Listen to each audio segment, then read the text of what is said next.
Do you think Viking sleep was just like medieval sleep? Simply going to bed when it got dark and waking up at sunrise? The truth couldn't be more different. Viking sleep was shaped by the harsh northern climate, a warrior's lifestyle and a deep sense of community, creating a night world unlike anything in continental Europe at the time. In this video, we'll uncover why Viking sleep was nothing like medieval sleep. In the Viking homelands, Norway, Sweden and Denmark, the sun was not a reliable clock. Winters dragged on with darkness stretching up to 18 or even 20 hours a day. Summers, by contrast, seemed to forget night entirely, the sun dipping only briefly before returning in a pale, lingering glow. This extreme pattern of light and dark shaped how Vikings slept in ways almost unimaginable to people in medieval England or France. A peasant in Paris might rise at dawn, plough fields and rest at sunset, following the steady rhythm of a temperate climate. But in the far north, dawn in midwinter could arrive closer to mid-morning, and sunset might be just after lunch. For weeks, the sky glowed dimly without a true day. This meant Viking sleep could not always follow a fixed schedule. During the endless summer light, they might stay active well into what we would consider the middle of the night, mending sails, repairing weapons, or trading at harbour markets long after the sun should have disappeared. In winter, the opposite happened. People often slept more, broke their rest into multiple naps, or stayed indoors for long hours around the hearth, telling sagas to pass the time. The result was a kind of seasonal sleep rhythm, responsive to the sky rather than a clock. Unlike the two-phase first sleep and second sleep common in continental Europe, Viking rest could stretch in winter or compress in summer. It was survival, not routine, that dictated when eyes closed. Viking longhouses were not designed for privacy. Built of timber, turf and sometimes stone, they were long, narrow halls where the entire household, parents, children, servants and even livestock lived and slept together. Beds, if they existed at all, were low wooden frames pushed against the walls, filled with straw, layered with animal skins or wool blankets for warmth. At night in winter, the air inside was heavy with heat from the central fire, mingled with the smell of smoke, drying clothes, and the breath of animals. Cattle and sheep were brought inside not only for their safety but to add warmth to the building. This was a practical decision. One more living body meant more heat in a land where a single draught could mean frostbite by morning. Sleeping together in a shared space meant no one truly slept in silence. The crackle of the fire, the shifting of animals, coughing, snoring and whispered conversations formed the soundscape of the Viking night. Children fell asleep to the rhythm of adults talking softly, or the clink of tools being mended near the hearth. This close communal arrangement was far removed from the sleeping habits of medieval Europeans further south, where wealthier families began to use separate chambers and commoners at least had their own household room. In a Viking home, the warmth of the group was a necessity, not a choice. And privacy was a luxury no one expected.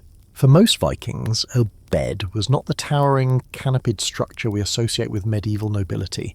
It was a simple wooden frame low to the ground, often tucked against the longhouse wall to block drafts. The base might be planks or woven cords, topped with a thick layer of straw, hay or reeds. On top came the most precious comfort of all, animal skins. Sheep fleece, reindeer hide and bear pelts were not just blankets, they were lifelines against the cold. Wealthier households might line beds with imported wool blankets dyed in deep reds or blues, a show of both warmth and status. Some chieftains even had carved headboards, but these were rare. For the majority, the sleeping surface was humble, practical, and sometimes shared by two or more people. Unlike in many medieval European homes, where the well-off prized feather mattresses stuffed with goose down, Vikings valued durability and insulation above all. Straw was changed when damp or infested with pests, a necessary routine in a world where bedding could quickly rot in the ever-present northern humidity. A Viking's bedding was also mobile when it needed to be, rolled, tied and carried aboard ships for long voyages. In this way, a bed was both a domestic fixture and a piece of travel gear. Comfort was not guaranteed, but warmth and portability were essential. For Vikings, sleep was often dictated by labour, not by the hour. The concept of a bedtime in the modern sense did not exist. The day's rhythm shifted with the season and the demands of survival. In winter, the long darkness might be broken by bursts of work, tending animals, repairing tools, weaving sails, before returning to rest. A single stretch of sleep could last well into the late morning, followed by a second nap in the afternoon. The bright summer months encouraged the opposite, long stretches of activity, often deep into the night, when there was still enough light to row a boat or work in the fields. This stood in sharp contrast to medieval Europe's first sleep and second sleep, a biphasic pattern that followed a fairly stable night length. Vikings didn't divide their nights so neatly. They adapted rest around fishing tides, hunting opportunities, and the arrival of trade ships. Voyages especially disrupted any notion of a schedule. When travelling, especially at sea, sleep came in short shifts, taken whenever possible between rowing or keeping watch. The ocean, with its rolling waves and unpredictable weather, made rest fragile. For the Vikings, sleeping time was not sacred, survival was, and survival meant adjusting to the demands of nature, not resisting them. For a farming family in medieval France or England, sleep usually happened under a roof, however modest, with walls to block the wind and a hearth to chase away the cold. For Vikings, that was not always the case. Many spent weeks, even months, on the water, where sleeping meant curling up in the bottom of an open longship. These ships, long and narrow, with shallow drafts, were built for speed and coastal raids, not comfort. There was no below-deck cabin to shield sailors from the elements. Rain, salt spray, and icy winds swept over the crew. Sleep often came in short bursts, stolen between rowing shifts or during moments when the sea was calm enough to let down one's guard. Bedding was whatever could be carried aboard, a rolled-up pelt, a wool cloak pulled tight, or a straw mat laid across the planks.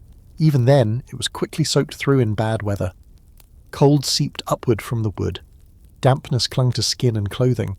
In such conditions, sleep was more about survival than rest. The constant motion of the waves meant light sleep at best. Any sudden change, a shift in wind, a crash of surf, could mean danger, and a crewman had to be ready to move. This bred a habit of half-sleep, a state in which the body rests but the mind stays alert, a skill less needed by their medieval European contemporaries who slept far inland. The Viking world was not just a seafaring one, it was also a world at war. Raiding, trading, and defending territory demanded a kind of rest that allowed for immediate response to danger. Whether at home or abroad, many Vikings slept with weapons within arm's reach. A spear leaning against the wall, a sword tucked beside the bedding. During raids or expeditions, warriors divided into shifts, some sleeping while others kept watch. Fires were kept low to avoid drawing attention. Sleeping positions were strategic, men lying in circles, feet inward, so each could be shaken awake in an instant. Even in peacetime, the threat of sudden attack lingered. Longhouses were not fortresses, and hostile neighbours or rival clans could strike without warning. This reality shaped a mindset in which deep, unguarded sleep was a rare luxury. By contrast, many medieval villagers in Central Europe could afford to sleep with doors unbarred or windows open in the summer, relying on the protection of their community walls or the stability of their farmlands. For Vikings, the landscape was both home and battlefield. Sleep was a pause, not a surrender.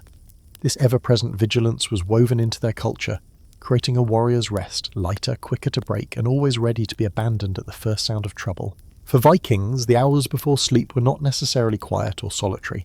In the longhouse, night was a shared experience, a time when work slowed and the entire household gathered around the central hearth. Flames painted the timber walls with flickering light, and the smell of smoke mixed with the scent of stewing meat or drying fish. Before bedding down, people told sagas, long spoken histories of ancestors, gods, and legendary voyages. These weren't idle stories. They preserved family honour and cultural memory in a society with no written books for the common folk. Children learned their lineage by listening in drowsy half-awareness, eyes heavy but ears alert. There was laughter too, and sometimes singing. Drinking horns passed from hand to hand, mead warming bodies before the cold night. For traders or warriors recently returned, the evening was a chance to share news from distant shores, or tales of battles won and lost. In this way, sleep began as a collective act, the group winding down together before each person retreated to their spot along the wall. This was far different from many medieval European homes, where the night socialising might happen in a hall or tavern, but sleeping remained more private. The Viking approach meant that one's final moments before sleep were deeply connected to community, not spent in isolation. The Viking diet left its own mark on rest. While medieval peasants in France or England often lived on bread, porridge and vegetables, Vikings consumed large amounts of preserved meat and fish, heavily salted to last through the winter, along with hearty stews, dairy and root vegetables. In winter, dried cod and salted herring were staples, sometimes accompanied by smoked lamb or pork. Salt, while essential for preservation, could cause thirst and disrupted sleep, especially when paired with the mead and ale that flowed during evening gatherings. Mead brewed from honey could be sweet and warming, but alcohol is a restless companion. It can help one fall asleep quickly, yet often interrupts deep rest. Fat-rich meals, particularly before bed, created warmth that was welcome in the cold north but could also cause heavy, unsettled sleep. The body laboured to digest, making dreams vivid and sometimes strange. These dreams were not dismissed as random. To a Viking, they might be omens from the gods, their meaning discussed over the morning fire. Compared to the plainer diets of many continental Europeans, the Viking menu was bold and sustaining, designed for survival in harsh climates. But it also made their nights distinctive, a blend of warmth, heaviness, and dream-filled rest that reflected both necessity and tradition. In Viking belief, dreams were not private, meaningless flickers of the mind, they were messages. A vision of a raven might be seen as Odin's warning. A dream of sailing through storms could foretell trouble at sea. Families spoke of dreams openly at breakfast, weighing their meaning with the same seriousness as a change in the wind. This view of the dream world shaped how Vikings approached sleep itself. They did not dismiss strange or troubling visions, they sought to remember them in detail. Dreaming was a form of communication with the unseen, and forgetting a dream could mean losing guidance from the gods. Some warriors even claimed that premonitions in dreams saved their lives, a sudden urge to delay a voyage, a warning to wear a certain weapon. While medieval Christians in Europe often interpreted dreams through the lens of sin, virtue, or biblical allegory, Vikings looked to their own pantheon for explanations. These beliefs made sleep more than rest. It was a doorway, and like all doorways, it could open to wonder or to dread. A restless night was not simply poor sleep. It was a sign, one to be discussed, interpreted, and remembered. The Viking approach to sleep was not shaped by convenience or comfort, but by survival, community, and belief. Their nights were bound to the sky's shifting light, to the cold that seeped through wood and turf, to the presence of others close enough to hear their breathing. Sleep could happen on a bed of straw, on the deck of a ship, or with a sword in hand. It was flexible, seasonal, and responsive to nature's demands. Where medieval Europe's sleep often followed a set pattern, Viking rest bent and shifted with tides, trade, weather, and war. It was communal warmth over solitary privacy, adaptability over routine. In our modern world, where we fight to maintain sleep hygiene under artificial light, there is a quiet lesson here. The Vikings did not seek the perfect night's sleep. They sought enough rest to rise ready for what the day demanded.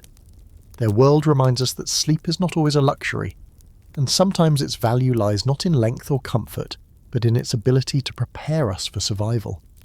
Even today, we can learn from the Viking night. They adapted to light, weather, and danger, not the other way around. In our age of alarm clocks and glowing screens, maybe we've forgotten that sleep can bend with life's demands and still serve us well. If you enjoyed uncovering this hidden side of the past, subscribe to Medieval History for more journeys into the nights, days, and untold lives of history.